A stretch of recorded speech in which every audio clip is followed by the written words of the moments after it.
Comment construire Lyoko est une question intrigante qui nous pousse à explorer les aspects pratiques de la création d'un monde virtuel. Alors que Code Lyoko nous offre une perspective fictionnelle, aujourd'hui nous allons plus nous concentrer sur les principes scientifiques et technologiques nécessaires pour construire un tel environnement numérique. Attends, tu penses vraiment qu'on peut construire Lyoko ? C'est un peu compliqué, non ? Genre, tu utiliserais quoi comme matériel ? Un supercalculateur, c'est la base. Nous parlons d'une machine d'une puissance de calcul phénoménale. La puissance d'un PC gaming paraît ridicule comparée à ce mastodonte. Les supercalculateurs actuels, utilisés pour des simulations complexes et des modélisations scientifiques, fourniraient une base et des développements importants seraient nécessaires pour répondre aux exigences spécifiques de Lyoko. Parlons du stockage. En tant que monde numérique complexe, Lyoko nécessiterait un stockage colossal. Les fichiers et les programmes qui définissent chaque élément de la topographie aux règles physiques devraient être stockés de manière accessible et rapide. Des solutions de stockage haute performance, peut-être basées sur des technologies émergentes comme le stockage holographique ou quantique, pourraient être exploitées pour répondre à ces besoins massifs, en prenant en compte tous les territoires, programmes, textures et éléments divers de Lyoko. Une estimation minimale pourrait se situer dans la fourchette de 1500 à 2000 teraoctets. C'est juste colossal. La gestion de l'espace numérique de Lyoko dépendrait d'une base de données complexe et robuste. Chaque texture, propriété physique et interaction serait enregistrée et organisée de manière structurée. Les bases de données NoSQL et NewSQL, conçues pour gérer des volumes de données importants et offrir une scalabilité horizontale, pourraient être adaptées pour assurer une manipulation efficace de l'ensemble des informations nécessaires. Ok, tu vas penser au matériel, très bien, mais tu sais que ça ne suffit pas. Est-ce que tu sais qu'il faudrait genre un Jérémy Belpois pour programmer tout ça ?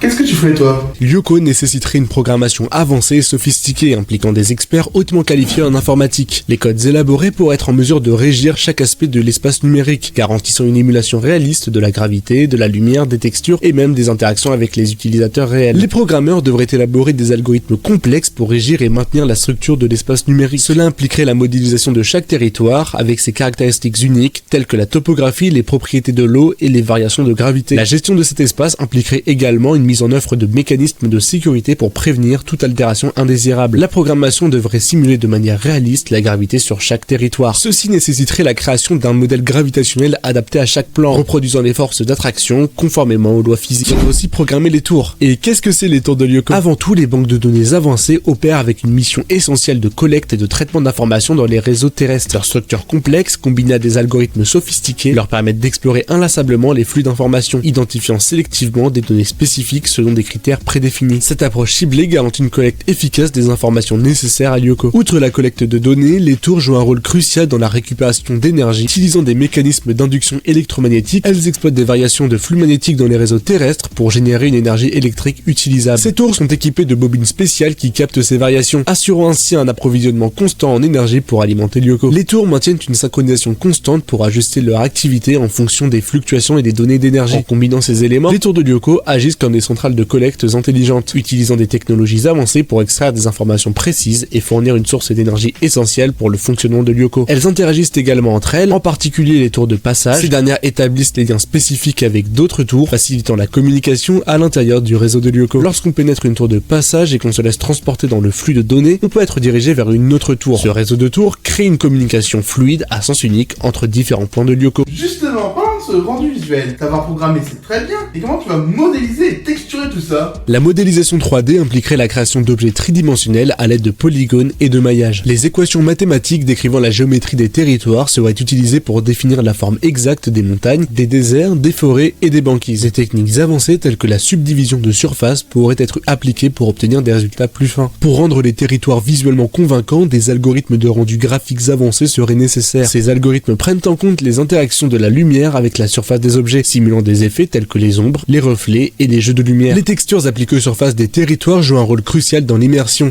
Des techniques de cartographie de textures basées sur des images réelles pourraient être utilisées pour reproduire fidèlement les caractéristiques de la terre, de la glace et d'autres éléments. Des algorithmes de bump mapping pourraient également être employés pour simuler des détails microscopiques, ajoutant du réalisme. Par exemple, le désert aurait un sol variable avec des zones épaisses pour les tunnels compliqués et des zones fines pour les pics. Pour rendre le désert de Lyoko complexe, on utiliserait des textures de sable fin avec des ondulations naturelles, des variables de couleur pour simuler la chaleur et des motifs de dunes pour que ça ait l'air réel. La banquise serait représentée avec une différence subtile entre la mer numérique et l'eau naturelle, en utilisant des effets visuels pour montrer ces différences. On ajouterait des passages secrets comme des toboggans ou des cascades pour rendre la banquise plus amusante, des textures de glace avec des reflets de lumière et des fissures dans la glace qui rendraient la banquise plus réaliste. Par exemple, Alita, elle peut agir sur l'environnement.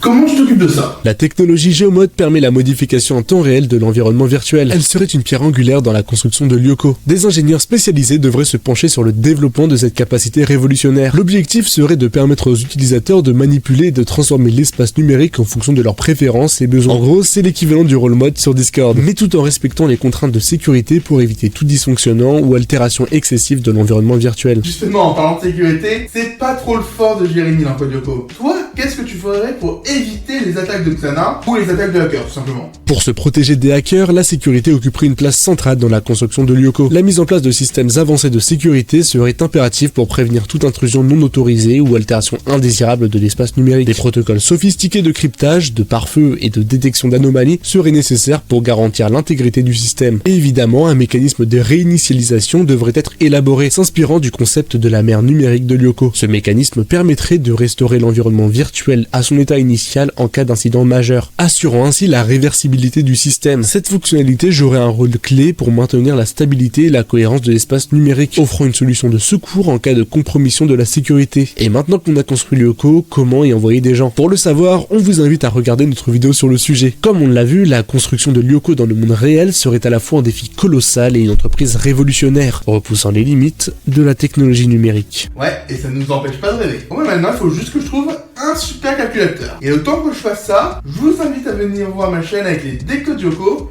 Vous verrez, on en parle pas mal de cette série. Et sinon, je te remercie encore pour ton invitation, et je vous dis à très bientôt.